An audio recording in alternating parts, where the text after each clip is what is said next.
The flickering oil lamp cast a warm, sacred glow in the small room, illuminating the weathered stone walls with a gentle light that felt both intimate and reverent. The faithful gathered closely, their eyes fixed on the elderly man with silver hair, whose gentle face bore the marks of time. This was John, the last living apostle among those who had walked with Jesus Christ. As he surveyed the faces around him, his eyes brimmed with love.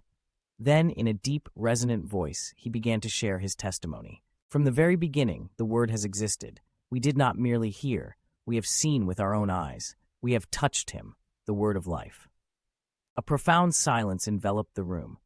The listeners seemed to hold their breath, reluctant to miss a single word from someone who had witnessed the Christ firsthand.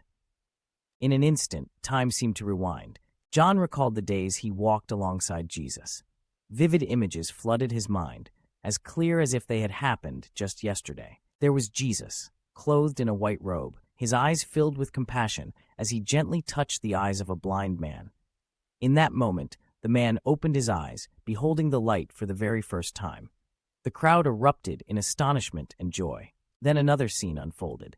Amidst a multitude of hungry souls, Jesus took 5 loaves and 2 fish, lifting his gaze to heaven in prayer. Before John's eyes, the meager provisions multiplied, enough to satisfy the hunger of thousands. Grasping hands reached out, and grateful eyes shimmered with tears of appreciation. Pulled from his reverie, John felt a swell of emotion.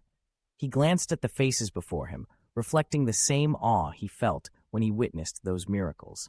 A young man named Timothy, his voice brimming with eagerness, broke the silence. "Teacher, if this is true, what must we do?" John met his gaze with unwavering resolve.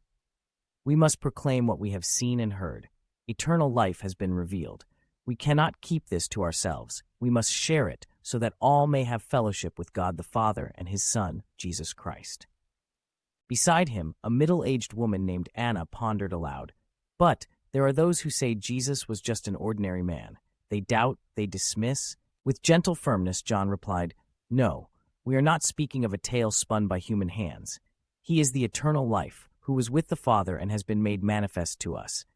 We have seen him, we have heard his voice, we have touched him." His words ignited a fervor within the hearts of his listeners.